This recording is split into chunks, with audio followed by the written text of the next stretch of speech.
students, welcome to our next lecture, lecture number 4 of the gas state. In this lecture, we are going to study the van der Waals equation and the factors involving the van der Waals equations and degrees of freedom and heat capacities. Okay, this is again very important lecture for the gas state. Okay, so what is the van der Waals equation? van der Waals equation क्या होता है? तो equation है P plus A n square upon V square, then V minus NB is equal to nRT.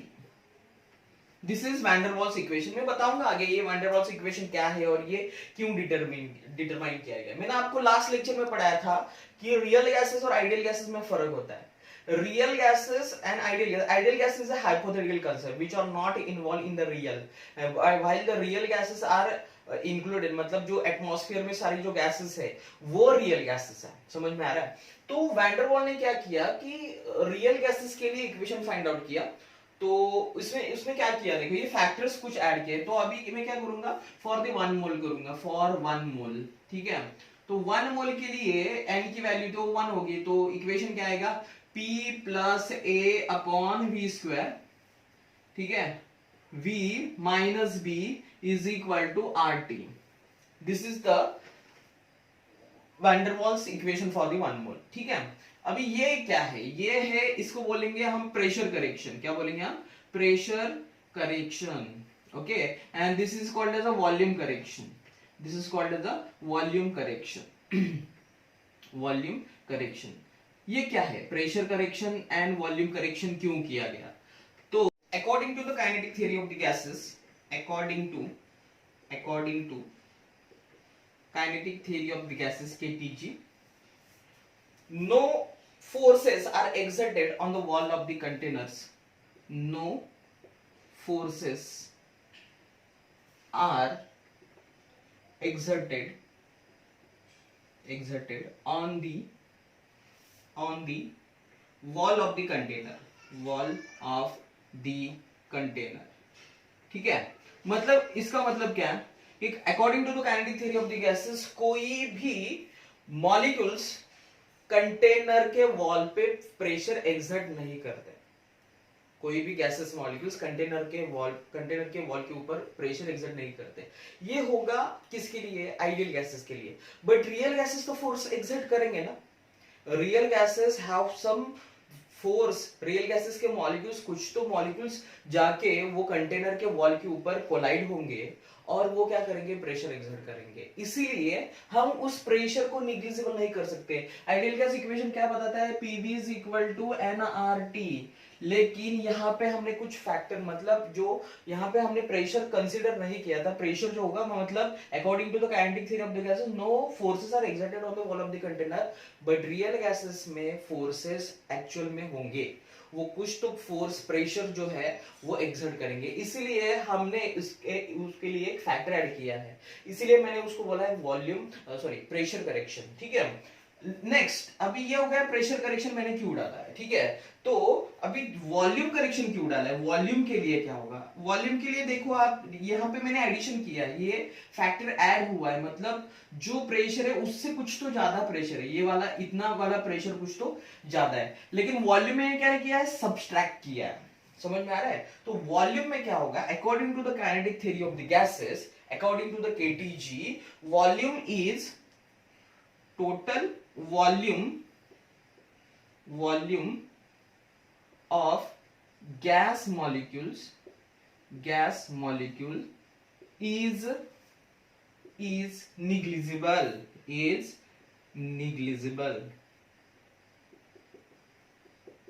Okay, मतलब एक gas का जो volume होगा वो हमने आइडियल गैस में क्या कंसीडर किया था, निग्लिजिबल कंसीडर किया था. ओके, लेकिन मुझे बताओ कि रियल गैसेस में जो सारे गैसेस होंगे उनका वॉल्यूम तो वेरी होगा. ओके, उनका कुछ तो वॉल्यूम होगा. तो इसको हम निग्लिजिबल नहीं कंसीडर कर सकते. इसीलिए जो भी वॉल्यूम में फॉर दी, मैंने बताया था आपको वॉल्यूम, वॉल्यूम मतलब क्या, कंटेन गैस मॉलिक्यूल्स को घूमने के लिए कंटेनर में कितनी स्पेस अवेलेबल है, वो उसका क्या होगा, वॉल्यूम होगा।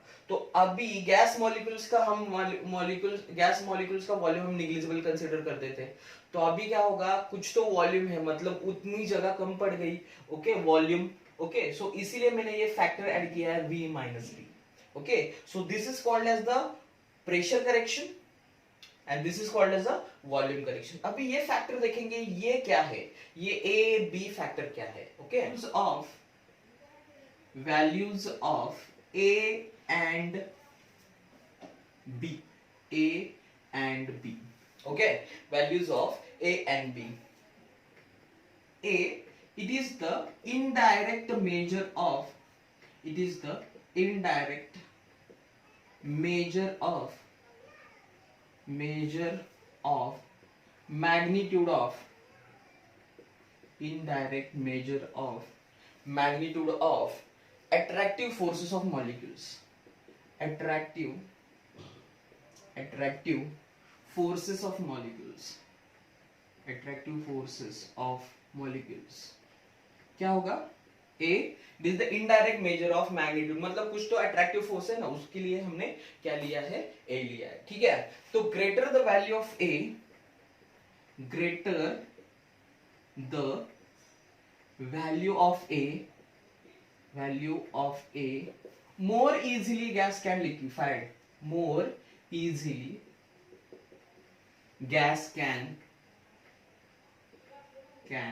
liquefy, मतलब क्या, जितना ज्यादा ए की वैल्यू जितनी ज्यादा होगी उतना ज्यादा गैस क्या होगा, जल्दी लिक्विफाई होगा। For example N2, okay, next O2, next है hydrogen H2 and helium, okay. तो देखो ए की वैल्यू हीलियम की सबसे कम है, तो वो इजीली लिक्विफाई नहीं हो सकता। N2 के लिए A की वैल्यू ज्यादा है, वो इजीली लिक्विफाई है, so it is not liquefiable, not, ये जो हीलियम है नॉट लिक्विफाइबल, ओके। मैं एक और एग्जांपल देता हूं आपको, और दो और गैसेस, SO2, NH3, उसके बाद है H2S, और उसके बाद है कार्बन डाइऑक्साइड। ये जो गैसेस है, मतलब कार्बन डाइऑक्साइड लिक्विफाई होगा, उससे ज्यादा ये लिक्विफाई होगा, उससे ज्यादा ये लिक्विफाई होगा, उससे ज्यादा सल्फर डाइऑक्साइड लिक्विफाई होगा, ओके, ठीक है। तो ये लिक्विफिकेशन टेंडेंसी है ए की वैल्यू के ऊपर। अभी ए का यूनिट क्या होगा, unit of a, unit of a, ठीक है। हमारे पास फैक्टर क्या है, P plus a n square upon V square, मतलब जो इसका यूनिट होगा वही इसका यूनिट होगा, तो हमें ये बाकी की यूनिट कैंसिल करने होंगे, तो क्या होगा इसका यूनिट, एटीएम एटमॉस्फेयर। वॉल्यूम का यूनिट क्या होता है, लीटर, लीटर स्क्वायर, लेकिन ये नीचे वाला है, ऊपर वाला, ऊपर क्या होगा, litre square, litre square, okay, पर मोल स्क्वायर। तो ये लीटर ऊपर का, नीचे कैंसिल होगा, ये ऊपर का मोल स्क्वायर ऊपर के लिए कैंसिल होगा, ओके। तो मिल जाएगा टोटल यूनिट एटमॉस्फेयर, ओके, ठीक है। अभी देखेंगे बी क्या होता है। B is the measure of volume of gas, volume of gas, okay. Greater the value of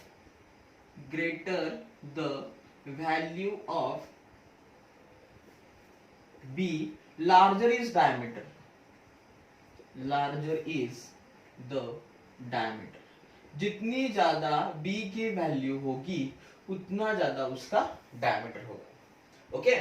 so B major of volume of the gas, ठीक है।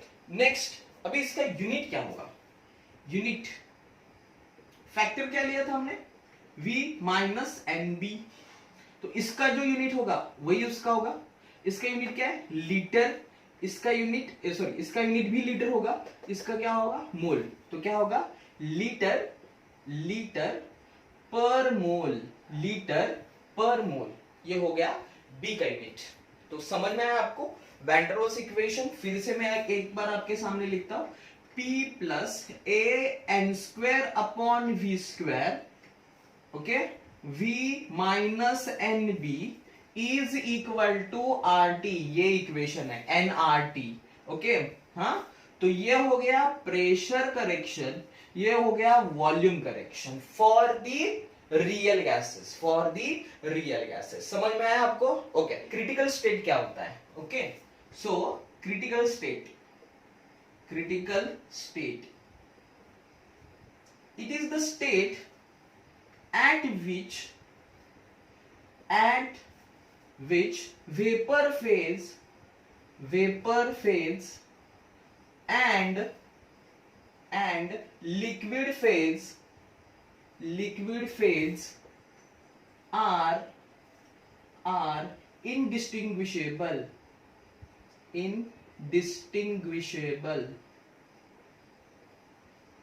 मतलब क्या कि एक ऐसी स्टेज है ये जहां पे वेपर फेज और लिक्विड फेज इनडिस्टिंग्विश, मतलब आप सेपरेट नहीं कर सकते, that is called as the critical state. Okay, next हम देखेंगे critical temperature. Critical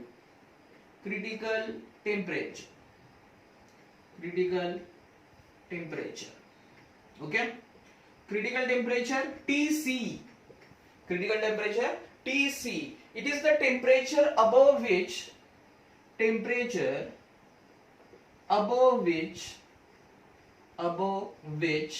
gas cannot liquefy,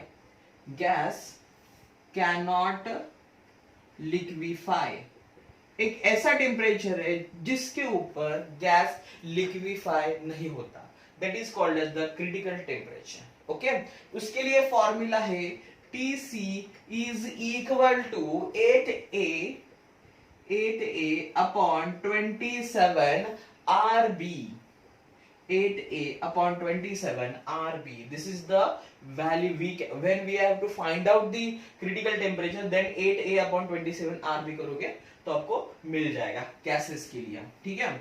next critical pressure, यहाँ पे critical, okay, critical pressure it is called as the Pc, हाँ, critical pressure PC, it is the minimum pressure required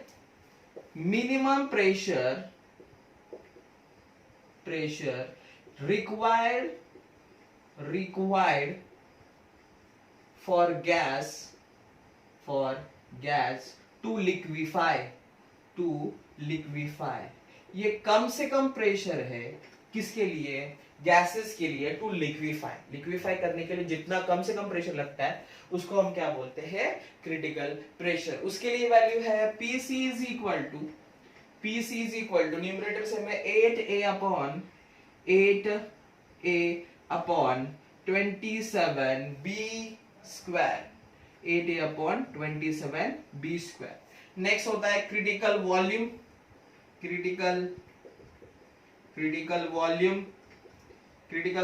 के लिए Vc is equal to 3b, okay. तो अभी इसके लिए went Hoff factor क्या होगा? वेंट ऑफ फैक्टर मालूम है आपको? Okay, so Van't Hoff factor क्या होता है? Z is equal to PV by RT, Z is equal to PV by RT। तो इसके लिए क्या आएगा? Critical Van't Hoff factor, not the Van't Hoff factor, compressibility factor, sorry, it is the compressibility factor, critical compressibility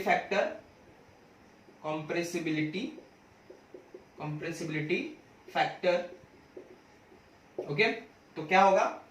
Z is equal to PC VC upon RTC। इसकी जो value आएगी वो होगी 3/8 इज इक्वल टू, आपको मिल जाएगा 0.375। Okay, so this is the compressibility factor value of the critical compressibility factor value for the real gases. ठीक है, ये टर्म आपको समझ में आया। क्रिटिकल स्टेट क्या होता है, क्रिटिकल टेम्परेचर क्या होता है, क्रिटिकल प्रेशर क्या होता है, क्रिटिकल वॉल्यूम के लिए क्या है, क्रिटिकल कॉम्प्रेसिव फैक्टर क्या होता है। ठीक है, ओके, समझ में आया। ये फॉर्मूले सिर्फ याद रखो, आपको ज्यादा कुछ नहीं करना है इसके बारे में, इसके बहुत ज्यादा डिटेल में जाओगे ये खुद भूल जाओगे आप। ठीक है, सो इसलिए ये फॉर्मूले सिर्फ याद रखना है आपको। टीसी क्रिटिकल टेम्परेचर, देखो फॉर्मूले में कोई प्रॉब्लम नहीं है। टीसी 8A/27 आरबी, यहाँ पे भी 8A/27, सिर्फ बी स्क्वायर है, आर नहीं यहाँ पे, और ये 3b है। ओके, तो समझ में आएगा। ये वैल्यू सिर्फ याद रखो आप, कॉम्प्रेसिव फैक्टर 0.375। समझ में आया। ओके, नेक्स्ट हम देखेंगे degrees of freedom. Okay, so total heading देता हूं मैं पहले, degrees of freedom, degrees of freedom. ठीक है, तो total degrees of freedom is equal to 3n, total degrees of freedom, degrees of freedom, freedom is equal to 3n, where n is the number of atoms in molecule, number of atoms in molecule. There are mainly three types of degrees of freedom, that is translational, rotational and vibrational. Translational,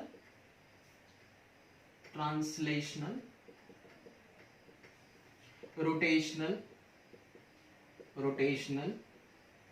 and vibrational. There are three degrees of freedom. Okay, mainly these are the 3 degrees of freedom we are considered. Okay, so for the linear molecule,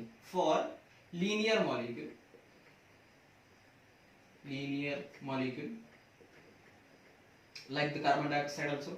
Okay, so translational degree जो होगी वो होगी 3। मतलब क्या, suppose ये linear molecule है, ठीक है, तो ये घूमेगा along the X axis, along the Y axis, along the Z axis. So ये 3 एक्सिस पे घूमेगा, तो ये इसकी ट्रांसलेशनल डिग्रीज ऑफ फ्रीडम कितनी होगी, 3 है।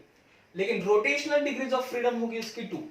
Rotational degrees of freedom, rotational कैसे होगी, ये देखो ये मॉलिक्यूल, ये ऐसा लीनियर मॉलिक्यूल है, ठीक है, तो इसकी ये जो रोटेशनल डिग्रीज ऑफ फ्रीडम एक ऐसी हो सकती है, ओके, और एक हो सकती, एक ऐसी हो सकती है, एक ऐसी हो सकती है। ठीक है, तो रोटेशनल डिग्रीज ऑफ फ्रीडम 2 होगा। Number of vibrational degrees of freedom के लिए हम यूज करेंगे 3n-5, 3n-5। ठीक है, हाँ, 3n-5।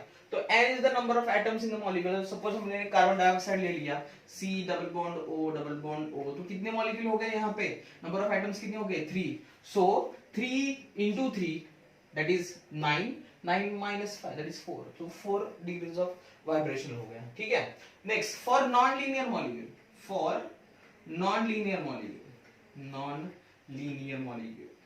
like the ammonia, sulfur dioxide, etc. non-linear molecule.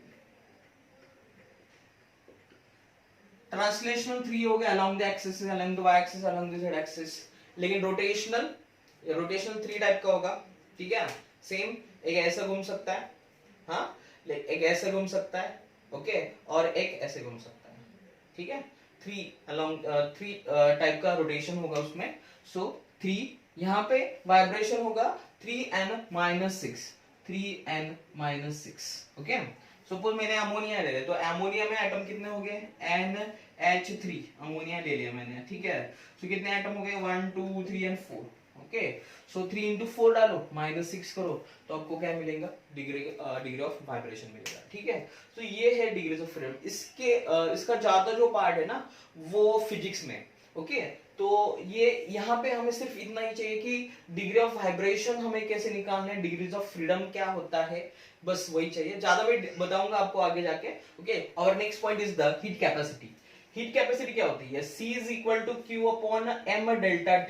इसका मतलब क्या होता है, मतलब एक यूनिट सब्सटेंस के लिए, एक यूनिट मास ऑफ सब्सटेंस के लिए 1 डिग्री टेम्परेचर बढ़ाने के लिए कितनी हीट लगेगी, उसको हम क्या बोलेंगे, स्पेसिफिक हीट बोलेंगे। समझ में आया, एक यूनिट मास सब्सटेंस के लिए यूनिट टेम्परेचर बढ़ाने के लिए कितनी हीट लगेगी उसको हम क्या बोलेंगे, स्पेसिफिक हीट बोलेंगे। अभी स्पेसिफिक हीट दो टाइप की होती है, specific heat at constant pressure, specific heat at constant volume.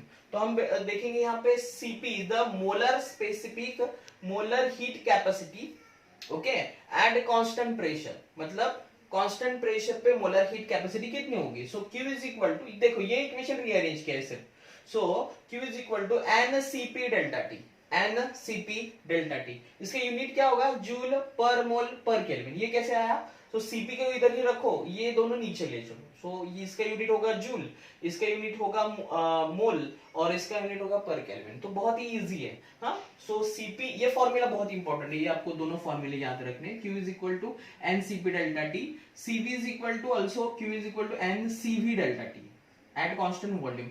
ये बहुत ही इंपॉर्टेंट रिलेशन है, Cp minus Cv is equal to R। Specific heat at constant pressure minus specific heat at constant volume is equal to R। समझ में आया? Okay, तो ये part हो गया हीट कैपेसिटी।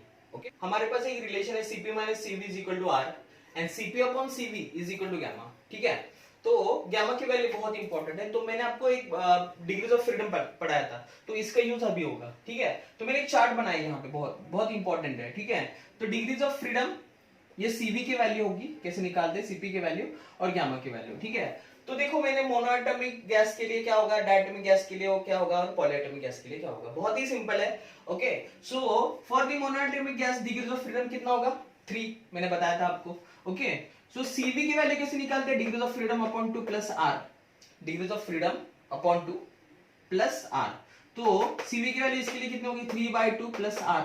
हाँ, तो अभी देखो हमें Cv की वैल्यू मिल गई। हाँ, तो हमारे पास इक्वेशन क्या है, Cp minus Cv is equal to R। तो Cv कैसे निकलेगा, Cp निकालना है तो क्या करेंगे हम, Cp इज इक्वल टू, इसको इधर लेंगे तो प्लस हो जाएगा, तो Cp प्लस R। बहुत ही सिंपल है, तो मैंने वही किया इधर।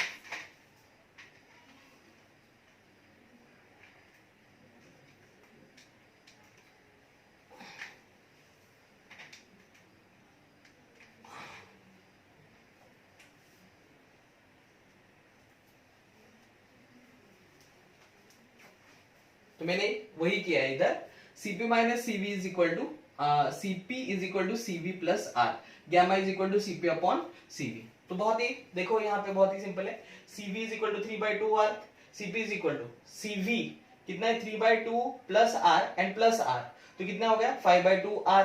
और यहाँ पे क्या हो गया, Cp की वैल्यू कितनी है, 5/2 R, और यहाँ पे 3/2 R, R तो कैंसिल हो गया, तो क्या मिलेगा, ये 2 भी कैंसिल, तो क्या मिलेगा 5/3। बहुत इजी है। ठीक है, डायटोमिक के लिए 3/2 R, Cv की वैल्यू, Cp के लिए क्या होगा 7/2 R। आप कैलकुलेट करके देख लो, बहुत ही इजी है, मिलेगा आपको आंसर। और गैमा की वैल्यू क्या होगी, 7/5 इज इक्वल टू 1.4 आएगा। For polyatomic gas degrees of freedom होता है 6, तो क्या मिलेगा, Cv is equal to 3R। कैसे, डिग्रीज ऑफ फ्रीडम कितना है 6/2, मतलब क्या होगा 3। So Cv is equal to 3R, Cp is equal to 4R। Okay, so 3R plus R that is 4R and 4/3, तो क्या मिलेगा 1.33। इसका मतलब क्या, पॉलीएटॉमिक गैस के लिए गैमा की वैल्यू बहुत कम है, और डायटोमिक के लिए उससे ज्यादा, और मोनोएटॉमिक के लिए उससे ज्यादा। तो ये हो गया हमारा पूरा theoretical part of the gas state. ये मैंने पूरा चैप्टर आपके लिए as consider the NEET CET JEE exams पूरा पार्ट कंप्लीट करके दिया है। आपको ये वीडियो अच्छा लगे तो लाइक और कमेंट जरूर करना। तो आप जब कमेंट करेंगे तो मुझे समझेगा कि मेरा कुछ रह गया है, या फिर और पढ़ाना और एक्स्ट्रा कुछ पढ़ाना चाहिए। ओके, सो प्लीज कमेंट कर दीजिए। Okay, thank you.